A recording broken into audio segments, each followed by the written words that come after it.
Hello everyone, तो कैसे आप लोग? आई होप कि आप लोग बढ़िया ऐसे से पढ़ाई लिखाई कर रहे होंगे। तो भाई अब नीट में 12 दिन बच रहा है भाई, 12 दिन बच रहा है। मैं रिक्वेस्ट कर रहा हूँ तुम सभी से, मैं खुद भी अपने आप से एक वादा किया हूँ और मैं अपने जो भी लोग मुझे मैसेज करते हैं मैं सबको बता रहा हूँ कि भाई तुम्हें कुछ भी नया नहीं करना है, कुछ भी नया नहीं करना है। क्या करना है? What you have to do only PYQ based question भी मत करो, सिर्फ पीवाईक्यू करो, क्योंकि 10 साल का पीवाईक्यू कर लोगे एनफ है।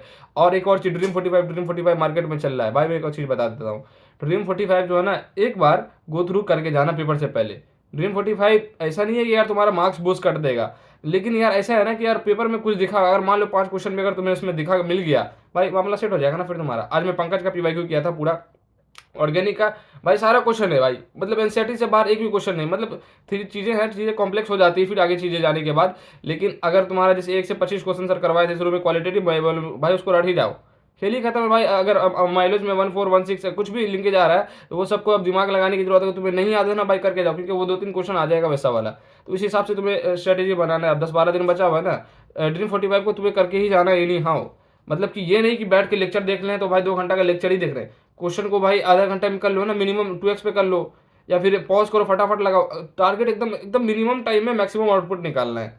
ठीक है, मैं भी वैसे ही कर रहा हूँ। आज मैं बताया था ना अपना कल टारगेट, मैं टारगेट बता, हाँ तुम्हें अपना टारगेट बताया था ना, मैं अपना टारगेट बनाया था कि हाँ भाई मैं 2 चैप्टर जेनेटिक्स से करूंगा, 2 चैप्टर बायोटेक के करूंगा। तो भाई मैं 4 चैप्टर आज बायो के किए, और बायो का पीवाईक्यू नहीं किया था। उसके बाद जो है ना वह फुल सिलेबस पे पीडब्ल्यू का पेपर दिया। पीडब्ल्यू का पेपर जो है ना one of the best paper है, क्योंकि भाई एनसीईआरटी के बारे पूछता ही नहीं है। एनसीईआरटी के बारे पूछता नहीं है, पेपर में नंबर आते हैं तो कॉन्फिडेंस बूस्ट होता है। इसीलिए बायो में मेरा अच्छे नंबर आ रहे हैं भाई। तो इसीलिए मैं अब फुल सिलेबस डेली पीवाईक्यू, जैसे 12 दिन बचना, मैं ये 15 दिन से फॉलो कर रहा हूँ। तो 12 दिन से मैं डेली एक क्या करता हूँ, सुबह में डेली एक फुल सिलेबस पेपर देता हूँ। डेली एक से फुल सिलेबस पेपर में तो गया, 5-10 रुपए का जीरोक्स करवा के ले आया और लेके आ गया भाई। हाँ, क्योंकि पता है जब क्वेश्चन में गलती होगा ना, तब पता चलेगा माइन्यूट गलती कहाँ है। जैसे प्राइम्स होता है, अब प्राइम्स में क्या होता है, BSE और सर्कॉप्जेक्ट डिजीज, वो किसमें क्या होगा ना, वायरॉइड प्राइम्स में आदमी कंफ्यूज हो जाएगा। तो वो इंसान को कब पता चलेगा? वो पढ़ने के टाइम तो पढ़ लेता है, लेकिन जब पेपर लगाएगा तभी तो पता चलेगा भाई। इसीलिए एक फुल सिलेबस पेपर तुम्हें बायो का देना कितना टाइम लगेगा? आधा घंटा 45 मिनट लगेगा ना भाई। क्वेश्चन ओएमआर लगाने की क्या जरूरत है, बस क्वेश्चन में टिक लगाओ, 45 मिनट हो गया।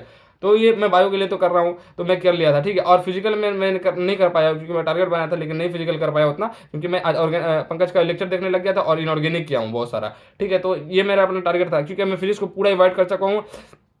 और मैं बस सबको यही बात बता रहा हूँ कि यार फिजिक्स 10 दिन करने की जरूरत नहीं है। लास्ट के 2-3 एक महीने से जो है ना कर लेना यार, फॉर्मूले हैंडबुक रिवाइज कर लेना, फॉर्मूले खेल खत्म है। फिजिक्स में वही आना ही आना है। अब ग्रेविटेशन के क्वेश्चन कैसे आएंगे? कंजर्वेशन मोमेंटम से आएंगे, और क्या आएंगे? Delta U equal to mgh 1 + h/r, वही तो आता है भाई, और क्या ही आएगा नया?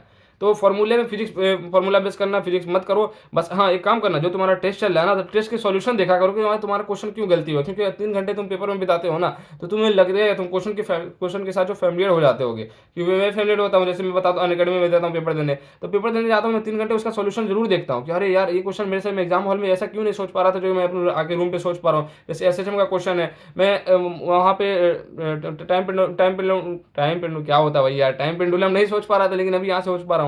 तो एग्जाम के ऐसा बहुत सारी चीज़ें होती है कि जो एग्जाम के टेम्परामेंट में जो चीज़ें नहीं आती लेकिन रूम पे आती है, तो वो चीज़ों को करना है तुम्हें। यानी कि टेस्ट के सॉल्यूशन देखना है फिजिक्स के। फिजिक्स को भी कोई लेक्चर मत देखो भाई, मैं भी नहीं देख रहा हूँ, तुम भी मत देखो। मैं यहाँ मोटिवेशन देने नहीं आया हूँ, मैं बस बार बार एक ही बात बताता हूँ, जो मैं करता हूँ वही मैं तुम्हें बताता हूँ। क्योंकि भाई ये नहीं कि अरे भाई ऐसा है वैसा है, कि तुम वो करो जो मैं नहीं करता हूँ। क्योंकि मुझे भी मार्क्स अपना आउटपुट दिखा, तभी मैं आके कुछ बोल रहा हूँ कि हाँ भाई ऐसा करो तो तुम्हारा भी अच्छा हो सकता है। अब मैं शुरू से ही बोलता था कि भाई फिजिक्स के फालतू का कोई क्वेश्चन नहीं करो, एजी सर का लेक्चर कर लिया करो। अब तुम खुद सोचो, एजी सर आए हैं, फुल सिलेबस पर आए हैं, सॉरी 11th 12th पूरा फुल वीडियो डाल दिए हैं आज यूट्यूब पे। तो क्या उसको मैं बोलूंगा तुम्हें करने का? कोई जरूरत नहीं आ रहा करने का भाई। क्या जरूरत है भाई 12 घंटा का वीडियो देखने का?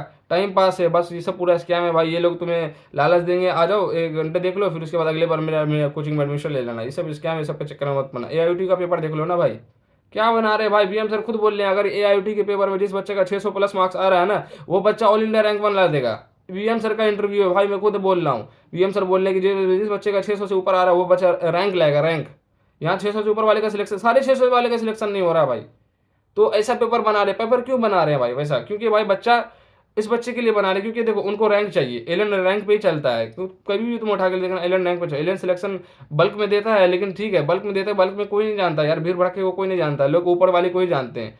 कोई आजकल काम, तुम खुद जो जेई वाले का जो टॉपर है भाई, कैसे डांस कर रहा है, ऐसे ऐसे कर रहा है, जैसे लग रहा है जिंदा लाश है भाई। सही बात है भाई, कोई मतलब नहीं आ रहा है इन चीज़ों का। मैं शुरू से कर रहा हूँ। अब मेरा अगला टारगेट मैं तुम्हें बताने वाला हूँ।